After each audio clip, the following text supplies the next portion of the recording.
We can't escape all our lives from having tough things happen.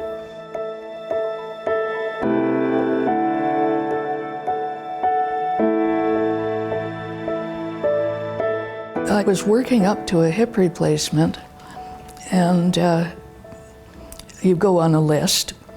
And during the time that I was on that list, my husband suddenly became chronically ill and then terminal and died. So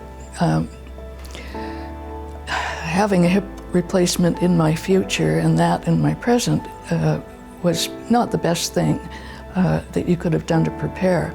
My feelings were completely positive, mainly because these days, a low-risk patient, which is what I was, can expect to go into hospital, in my case, on a Tuesday, and be home by Friday, and probably only walking with a cane. What happened was that when they had me standing up the evening after the afternoon surgery, I fell faint and then I collapsed. My hip dislocated on the way down, and we quickly learned that the reason I collapsed was I had multiple blood clots that had arrived in my lungs. And one blood clot in one lung can kill you or give you a stroke that you may never recover from.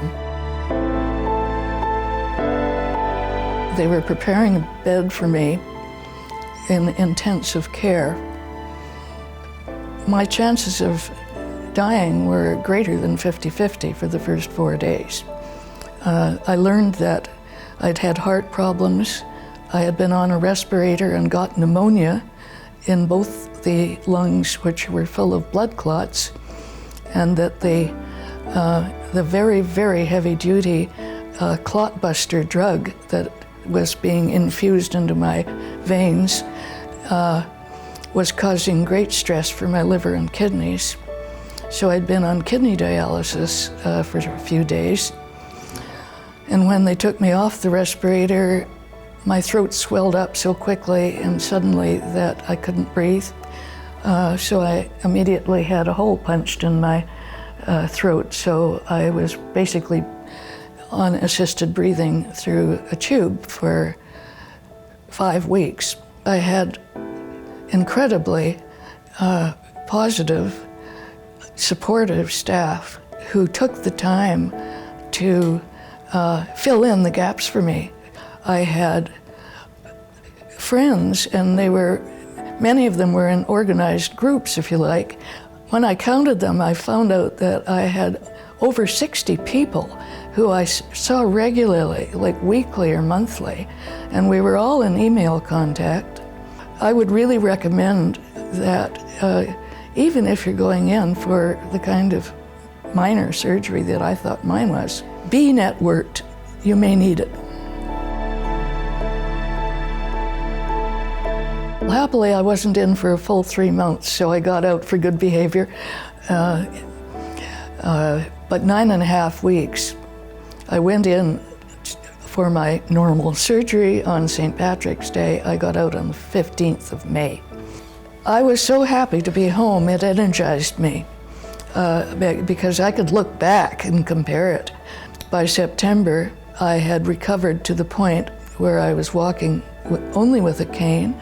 I could get rid of my four-wheeled walker and my indoor walker, and my lungs were 100% recovered. And I credit that to being out and about every day in a beautiful summer. It is an achievement to know that you can get back from adversity and become the person that you know you can be. Today I can look back at something like winning a war single-handed. I shouldn't say single-handed. I would never have got that far without all the help, and I'm so grateful for it. We can't escape all our lives from having tough things happen. I feel that I've learned a lot about what it takes mentally to behave like a survivor. And this is unforgettable once you've been through that. I'm actively grateful and happy. To be the person I am, have the wonderful friends I have, to have really experienced what it's like to have the support of people who will reach out to you. I am so aware that every day in life is a gift, and every day in my current life is the result of a great big gift. And I really am trying to help people get back to that state and share that outlook. And it's something that once you've experienced, I hope will last the balance of your life, which for me, I hope will involve some good years to come.